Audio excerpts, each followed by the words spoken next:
Hey guys, it's Eric again. To help you think more clearly about how plants use light, we wanted to set up another investigation to see what happens when a plant doesn't get enough light. To do so, you're going to fill up two small containers with water and then submerge a leaf in each of those containers to see what happens to the leaf when it is affected by light. In this experiment, it's going to be important to note that whatever happens to the leaf underwater is not because it is underwater, but instead, we are using water as a tool to see what would normally happen in the real world, just like you might be using a microscope to see something very, very small. To set up our investigation, you're going to need two containers or bowls, fill each one of them with water, add a fresh leaf to each one of them, and then place a rock on top of it to hold the leaf down under the water. If you can't go outside to get some of these objects like a leaf, you can always use stuff that you might find inside of your fridge, like some spinach leaves or the top of a carrot.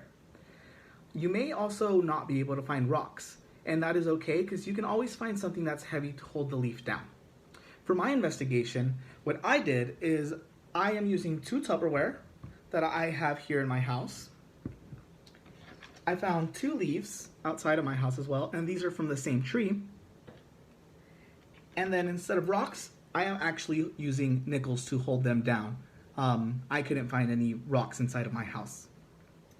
So I will set these up by putting the nickel on top of the leaf and holding it down. So you will be able to see what it looks like right there, so you can see that the leaf is being held down by the nickel. So once you have your two containers set up, you'll want to put one of the containers in a location where it gets a lot of light, such as a sunny window or even under a lamp.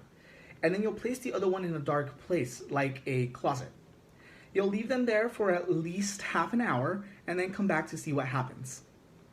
While you're waiting, you can read through the materials and watch the videos under Dig Deeper to learn a bit more about how plants use light for photosynthesis.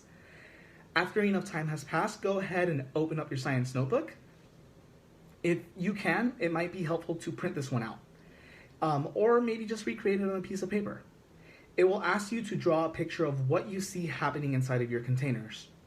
When you write your explanation, you'll try a tool called the explanation checklist, which will help you make sure you include any important science ideas in your explanation. I'll talk more about that later. I'm really excited to see what you guys see during your experiment. I'll see you soon.